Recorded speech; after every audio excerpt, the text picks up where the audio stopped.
Jai Hind to one and all.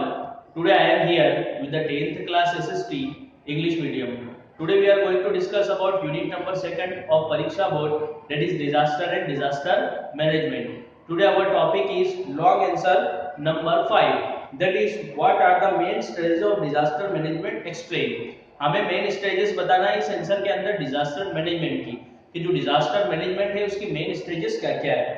तो देखिए disaster management की जो मेन स्टेजेस है हम इस आंसर को ऐसे लिखेंगे, following are the main stages of disaster management. Disaster management की जो फॉलोइंग स्टेप्स है वो हमें बताना है, वो हम लिख रहे हैं। तो देखिए पहली स्टेप है एडवांस प्रिपरेशन। एडवांस प्रिपरेशन ये डिजास्टर को मैनेज करने की पहली स्टेप होती है। मतलब जब डिजास्टर आएगा तो हम उसके लिए पहले से प्रिपेयर रहे, तो कुछ एडवांस प्रिपरेशन होती है। अब देखो इसमें क्या है, For this, it is necessary to educate the society to be ready in the advance to face the situation.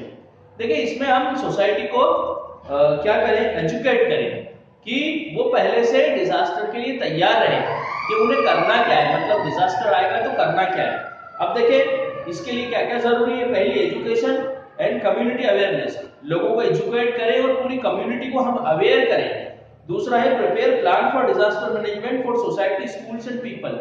Disaster management का प्लान हमें सोसाइटी के लिए बनाना है, स्कूल के लिए बनाना है और लोगों के लिए भी बनाना है। अब देखो इसमें हमें मॉक ड्रिल और ट्रेनिंग देना है लोगों को।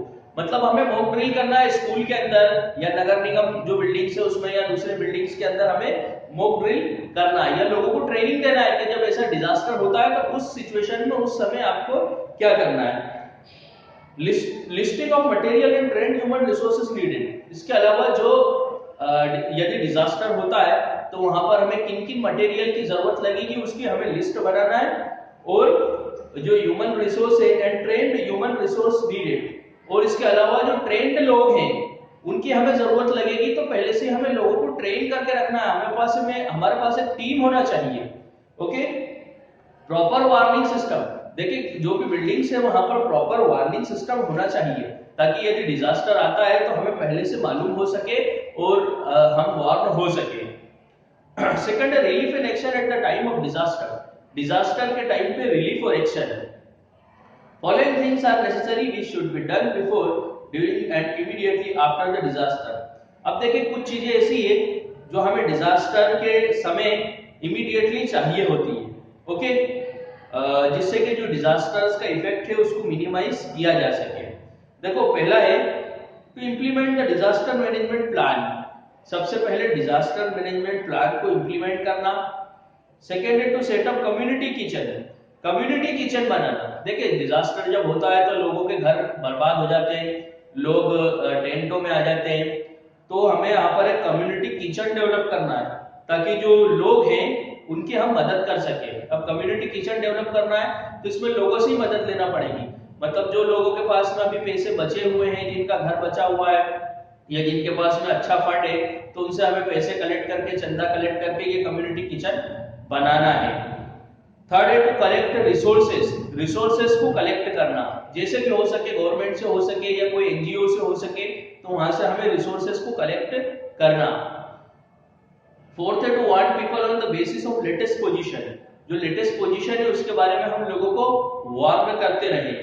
To arrange for proper camps, toilet etcetera. इसके अलावा लोगों के लिए कैंप लगाना, टेंट लगाना और जो टॉयलेट्स वगैरह है उसका प्रॉपर अरेंजमेंट करना। Arrange temporary living accommodation. लोगों के लिए टेम्पररी लिविंग एकोमोडेशन बनाना, मतलब वही टेंट वगैरह लगाना और लोग सही तरीके से रह सके। कम्युनिटी किचन बनाना, सही तरीके से रह सके, इसके लिए उनको ट्रेनिंग देना। To trace affected people and send rescue team to save them. जो अफेक्टेड पीपल है उनको हमें ट्रेस करना है और इसके अलावा उनको रेस्क्यू टीम को सेंड करना है ताकि उन्हें बचाया जा सके। नाउ क्वेश्चन ऑफ इसका थर्ड पॉइंट है to restore normality and rehabilitation.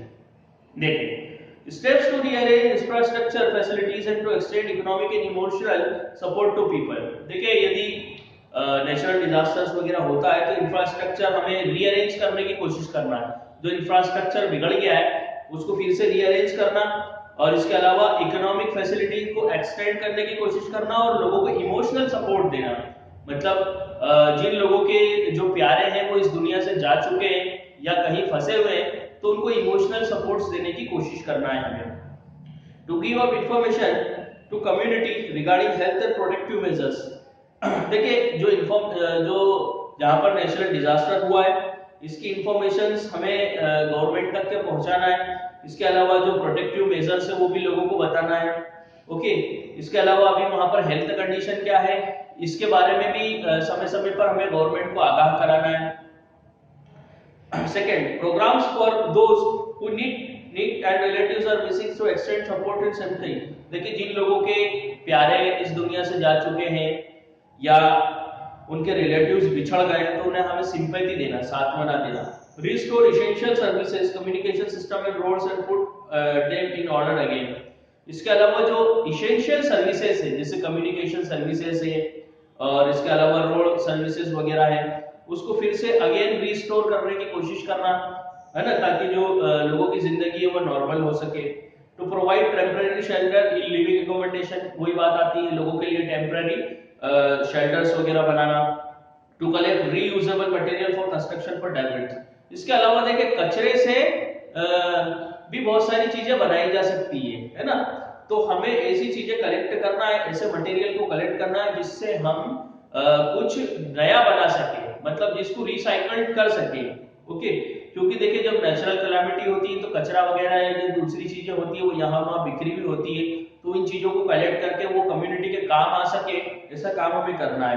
Provide financial assistant, हो सके तो लोगों को फाइनेंशियल असिस्टेंस देने की कोशिश करना है। कंस्ट्रक्शन ऑफ बिल्डिंग अगेन, फिर से बिल्डिंग को कंस्ट्रक्ट कराने की कोशिश करना है। तो देखिए ये गवर्नमेंट की मदद से या एनजीओ की मदद से ही होगा, ये हम लोग नहीं कर पाएंगे क्योंकि एक बड़े पैमाने पे loss of life and property होता है। तो हम जितना चंदा कलेक्ट कर सकते हैं, जितने लोगों की मदद कर सकते हैं वो तो कर ही करें, लेकिन साथ में यहाँ पर गवर्नमेंट और एनजीओ को भी इन्वॉल्व किया जाए। Plan for prevention and reduction of after effects of disaster. अब देखिए डिजास्टर्स होने के बाद में हमें क्या प्लान बनाना है उसकी स्टेप्स हम देख रहे हैं। Prepare plan for land use, land को फिर से यूज किया जा सके उसके लिए हमें प्लान बनाना है। To prevent people from settling in risky area. अब देखिए जो लोग रिस्की एरियाज में रहते हैं जहां पर बाढ़ वगैरह आने की आशंका होती है या अर्थक्वेक आने की आशंका होती है, तो उनको वहां से प्रिवेंट करना कि भाई आप यहाँ पर मत रहिए, यहाँ पर अपना हैबिटाट मत लगाइए। To construct building which can resist the risk involved in the danger. इसके अलावा ऐसी बिल्डिंग्स जो रिस्की है, जो डिजास्टर में गिर सकती है, उसको फिर से कंस्ट्रक्ट करना है और नए सिरे से अर्थ प्रूफ बिल्डिंग्स हमें बनाना है। फोर्थ है to find out ways and means to minimise the ill effect of disaster. अब देखें जो डिजास्टर का इल इफेक्ट होता है उसको कम करने और उसको मिनिमाइज करने के तरीके ढूंढना है हमें इससे पहले कि वो हो जाए। मतलब जैसे डिजास्टर होने के पहले, अर्थक्वेक आने के पहले हमें अर्थक्वेक प्रूफ बिल्डिंग बनाना है ताकि अर्थक्वेक आने के पहले ही हम उससे बच सके, मतलब इतना समय हमें मिल जाए कि हम बाहर आ सके। Community awareness and education, community को अवेयर करना और उन्हें एजुकेशन देना और हो सके तो उन्हें ट्रेनिंग देने की कोशिश करना। तो देखिए ये question number 5, what are the main stages of disaster management, ये आपका ऐसे टाइप क्वेश्चन था, लॉन्ग आंसर के अंदर आता है, 5 से 6 नंबर आपको देगा। तो इसको आज आप अच्छे से प्रिपेयर कर ले, लर्न कर ले, ताकि एग्जाम में आपको किसी प्रकार की कोई प्रॉब्लम, दिक्कत, समस्या ना हो। देखिए आप जितना लर्न करेंगे उतना ही एग्जाम के अंदर लिख पाएंगे, तो ईमानदारी से आपको लर्न करना है।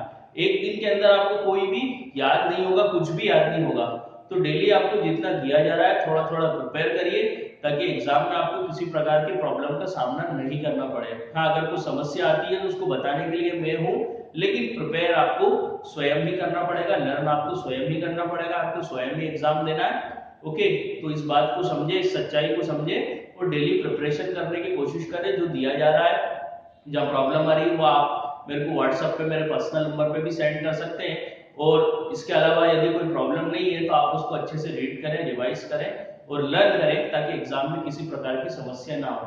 तो आज के लिए बस इतना ही। जय हिंद, जय भारत।